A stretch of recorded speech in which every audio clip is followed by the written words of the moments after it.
नमस्कार दोस्तों, लोकतांत्रिक आवाज में आपका स्वागत है। मैं रजनीश सिंह तोमर, राष्ट्रीय संयोजक लोकतांत्रिक आवाज में भारत की जनता को हाथ जोड़कर नमस्कार करता हूं। दोस्तों, कल की ही बात है, पंजाब और हरियाणा उच्च न्यायालय के द्वारा पंजाब में जो फार्मेसी ऑफिसर भर्ती परीक्षा का आयोजन किया गया था, उस परीक्षा के भर्ती प्रक्रिया पर हाईकोर्ट ने अस्थायी रोक लगा दी और इस रोक के साथ ही केजरीवाल जी और मनीष सिसोदिया पूरी तरह एक्सपोज हो गए,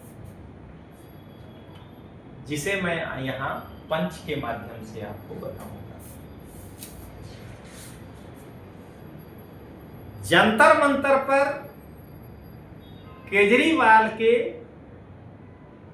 मैं फिर से इस पंच को कहना चाहता हूं, आपको मजा आएगा। दुर्योधन रूपी केजरीवाल के सभी बुरे कर्मों में कर्ण के रूप में साथ देने वाले मनीष सिसोदिया जी ने यह कहा था कि यदि मेरे राज्य में पेपर लीक जैसी कोई घटना होती है तो मैं अपने शिक्षा मंत्री का इस्तीफा दे दूंगा। मैं सिसोदिया जी से पूछना चाहता हूं कि जब पंजाब हाई कोर्ट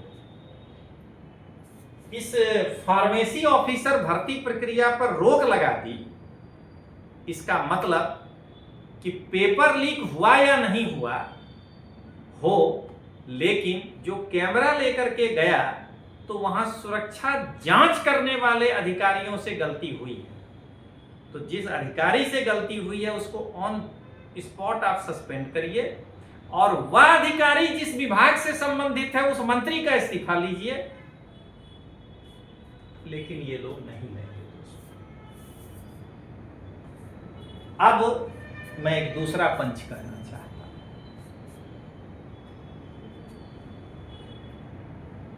केजरीवाल जी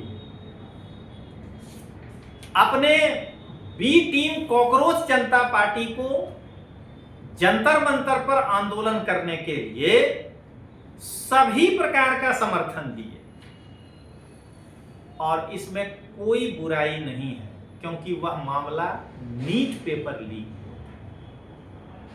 लेकिन आज जब पंजाब हाई कोर्ट ने फार्मेसी ऑफिसर भर्ती प्रक्रिया पर अस्थायी रोक लगा दी है, तो केजरीवाल जी कहां हैं? फेसबुक पर आके कुछ तो बोलिए, इंस्टाग्राम पे कुछ तो बोलिए, कुछ तो यूट्यूब पर बोलिए। और बोलना क्या है? अरे सुपर सीएम तो आप ही हैं, जो इससे जुड़ा हुआ है उस पर कार्रवाई तो करिए। दोस्तों,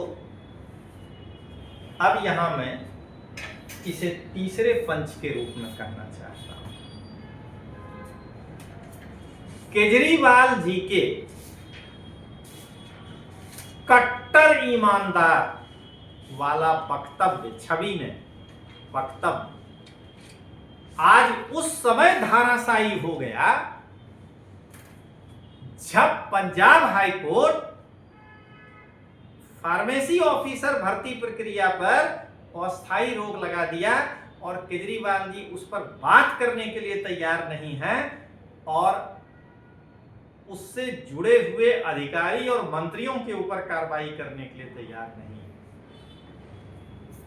और अब दोस्तों, मैं अंतिम पंच करना चाहता हूं मनीष सिसोदिया जी। मैं मनीष सिसोदिया जी को यह याद दिलाना चाहता हूं कि आपने ही जंतर मंतर पर एक पत्रकार को कहा था कि यदि मेरे पंजाब में इस प्रकार की कोई गड़बड़ी होगी तो मैं मंत्री का इस्तीफा ले लूंगा। अगर गड़बड़ी नहीं हुई होती तो हाई कोर्ट ने अस्थायी रोक क्यों लगाया? तो हाई कोर्ट के इस एक्शन के बाद किस पर कार्रवाई करेंगे, किसी पर तो करके दिखाइए।